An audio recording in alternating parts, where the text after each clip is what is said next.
Running is often seen as a purely psychological pursuit. Mile splits, VO2 max, and conquering distance.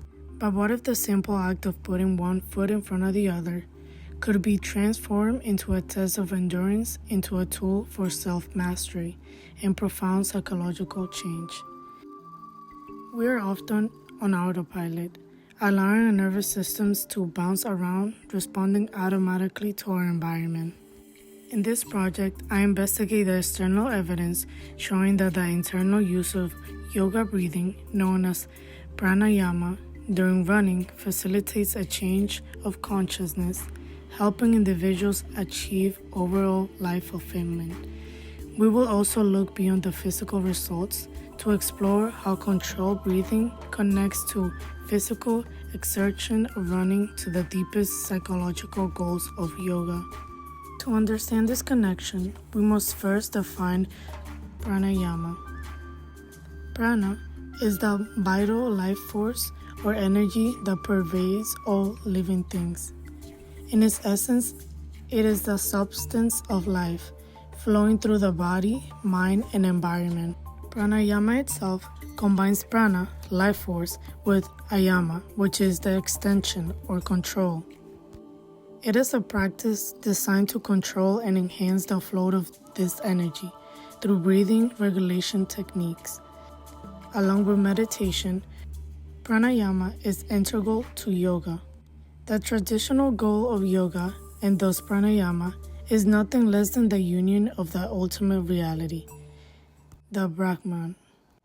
In the context of Bhagavad-gita, the purpose of human life is to discover the truth and the unique knowledge of the Godhead, achieved through transcending delusion and establishing mental stillness and non-attachment. This idea of conscious control during physical movement is not unique to yoga, having parallels in the mindful movement of practices like Qigong. For runners seeking this deeper connection, we examine the effects of three specific pranamaya techniques studied in habitual runners. The first one being Dirga, which is a 3-part breath. The second one being Kapalabhati, which is forceful exhale and inhale.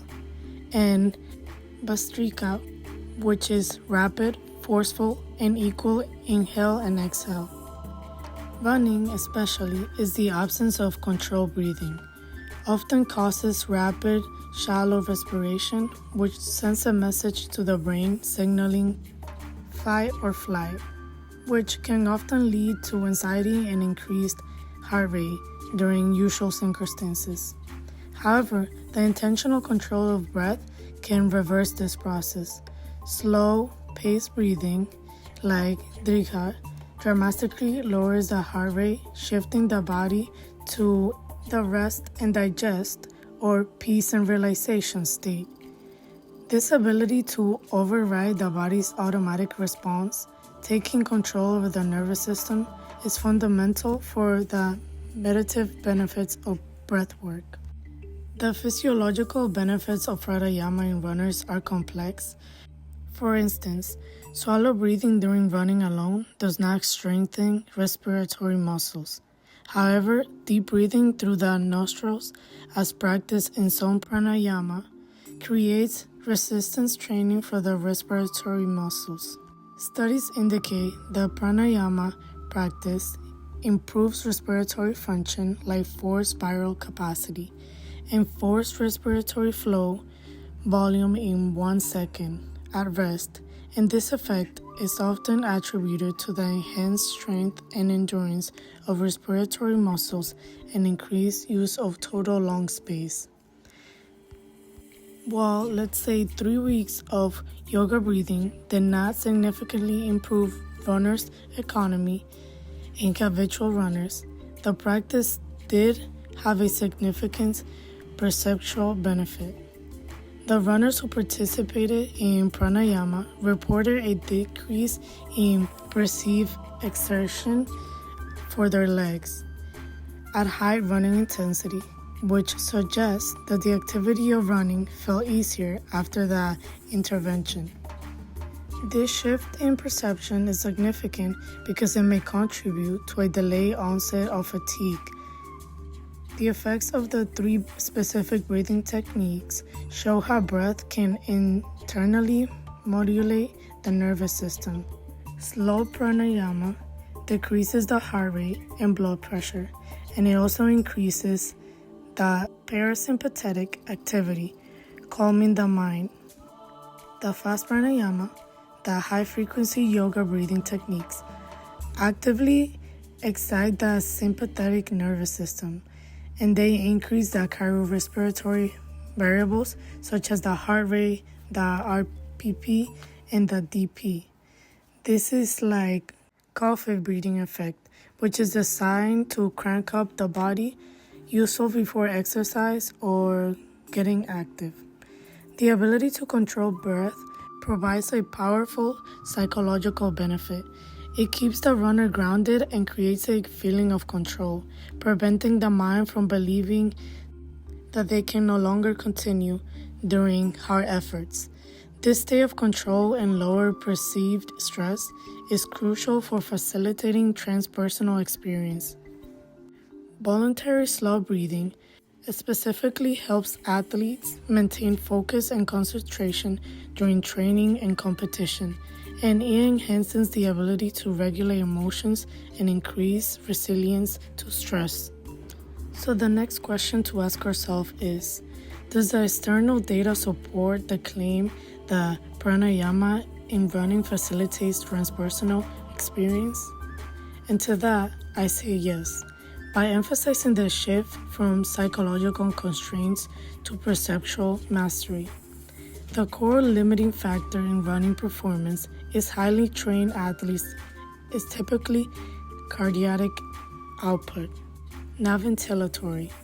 Therefore, while 3 weeks of practice may not drastically change oxygen utilization, the significant impact of perceived exertion and mental state provides the crucial pathway for altered consciousness. By implementing controlled breathing, whether slow to achieve focus or calmness, or fast to intentionally activate, runners cease operating on autopilot. Instead, they use consciousness to manage the internal state. This internal control leads directly to the mental benefits documented: enhanced executive functions, improved focus, reduced anxiety, and a feeling that running feels easy. This feeling of control is precursor to the transpersonal experience promised by the yoga path. By moving the consciousness away from the relentless demands of the ego, which is focused on speed, pain, and the fruits of the run, and fixing it instead in the constant presence of Atman, the eternal self, the runner can achieve the state of non-attachment, which brings peace and enlightenment. What our findings suggest is that breathing techniques offer runners a choice: to run primarily for the psychological gain, or to use the run as a means of spiritual discipline. If the aim of life, as the source suggests, is to transcend a constantly changing phenomenal world, the world of heat, cold, pressure, and pain, then running becomes a moving meditation. The breath acts as an anchor, bringing one back to the present, grounded and in control. This self-mastery is how the practitioner is able to find fulfillment. In essence, by transforming the breath from an involuntary reaction to a conscious tool, runners are able to connect with the transcendent reality of Brahman. They are not just running for the goal. They are running towards the ultimate truth of the self, using the path of action or karma yoga to purify the mind and break the chains of desire.